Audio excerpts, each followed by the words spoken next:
So let's dig into this a little bit. Let's kind of try to flesh this out. We're talking about dry seasons.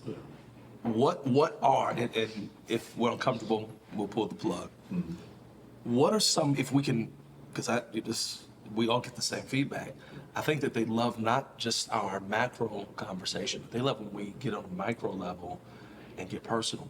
Are we comfortable sharing some dry seasons? Oh, yes. That They look so that different. we've had to None of them look the same. dig into that, Nate. What are some dry seasons? Because you have- shared on this very show, times of transition, when grandfather left, when your uncle left. You shared some of these things. And then the things that you have never shared, will never share. But what are some dry seasons you've preached through? And how, maybe is the other question on that. I think in the beginning of my ministry, one of the most difficult seasons to preach through was people leaving our church. I inherited my church. I didn't start, I'm not the founder of Grace Cathedral. I'm the second pastor they ever had. Wow. And when I first started, we perhaps had maybe 50 members. Wow. Of the 50, only 10 are still with us. But it was not easy watching people walk out the door while you're preaching your heart out. And that was hard because They were literally leaving while you were preaching. there was some. You're just not there. And it's nothing personal against you. Right. You're just not their choice. Some people, there were 13 other candidates for the church that I inherited. So some people, I wasn't their choice from that regard. Okay. There are some others who were grieving the loss of their dead pastor. Got So I wasn't their choice in that regard. And then there's some others who my preaching wasn't their cup of tea. I get that. But That's maturity. I had to preach through that. And you have to love on everybody just the same. Yeah.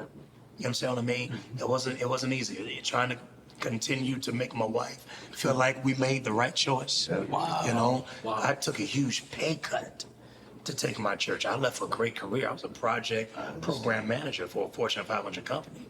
I came to Dallas with my BMW. Did y'all know that? Yeah. I ain't know the project manager. Yes, sir. We built a house in Chesapeake, Virginia. Nate is a son. We were- You more than a chairman of the AIM convention. Real talk, I was somebody before. Yes, I really was. I'm trying to be funny, but you're telling the You truth. know, I miss my days. That's what I I'm saying. worked hard. Excuse me, let me climbing the boast. corporate ladder. And so the other thing is, I'm watching people walk out the door. That's tithes walking out the door. Real talk. I'm watching people who are some of the pillars of the ministry walk out the door. And honestly, I got to a point, I was like, now, God, are you sure? Is this really what I'm supposed to be doing? Because the money kept going low, the crowd kept going low. But I remember why I did it. And I did it for him. And I just kept reaching through it. And eventually, over time, things began turning, but it wasn't easy. So, it has turned into a major. Well, that's what I was about to say. By God's grace. For you to have gotten there with 50 people, I've been to Grace on a Sunday. You can't get in it. Y'all are parking in the grass and across the street, bringing chairs all in across the God's front. grace. Multiple services. Like that's when did you feel then that the drought, so to speak, was lifting, passing, breaking? Because you a long way from 50, Reverend. I get. I did not. You're say right. that. I did not. We say heard you in the spirit. Pick me up in the spirit. that is not my spirit. It's true. But no, I think maybe in about year 3 or so, year 3 or 4, Wow. we started seeing real growth. So you were in that 50 window for 3 years. No. We were gradually growing. Okay. You understand what I mean?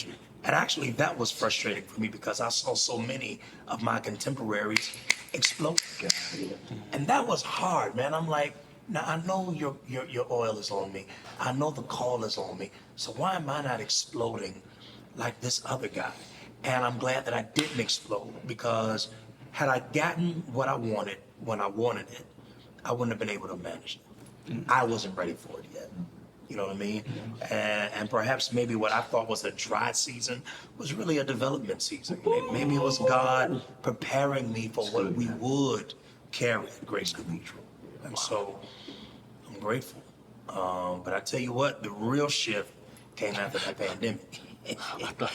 They're gonna laugh. God, I thank you. Hit that about shit They're gonna for laugh. the pandemic. It was hard too, man. I went into that pandemic scared to death.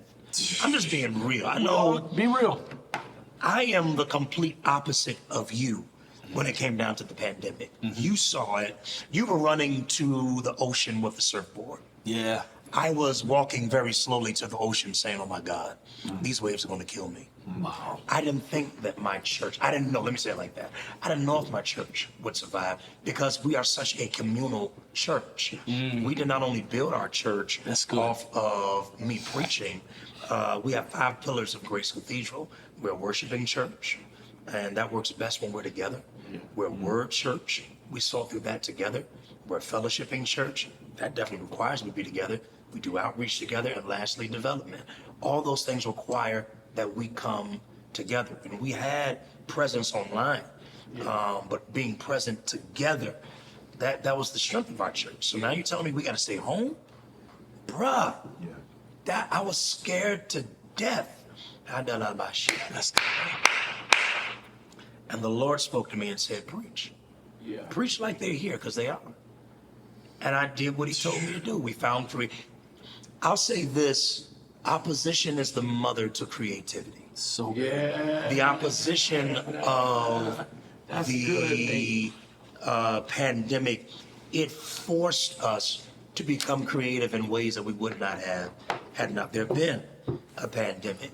That's so good.